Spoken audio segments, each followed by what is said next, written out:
Atzo zegoen konbokatuta patronato bat, eta uste dute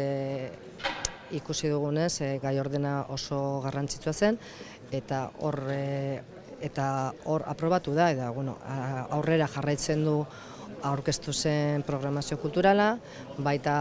aprobatu dira sortzeko postu berri batzuk sendotzeko zein den talde teknikoa, eta baina hor zuzendari nagusia mahai gainean jarri zuen bere postua,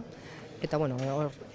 pentsatu behar dugu, erabaki behar dugu, orain aztertu behar dugu, baina denok hau batez esan genuen aurrera jarraitu behar dugula, proiektua oso garrantzitsua dela, guztiok egiten dugu proiektuaren alde apostua, eta baita sendotu behar dugula, bai proiektua eta bai talde teknikoa garatzeko eta kudeatzeko proiektu hori. Deno dakigu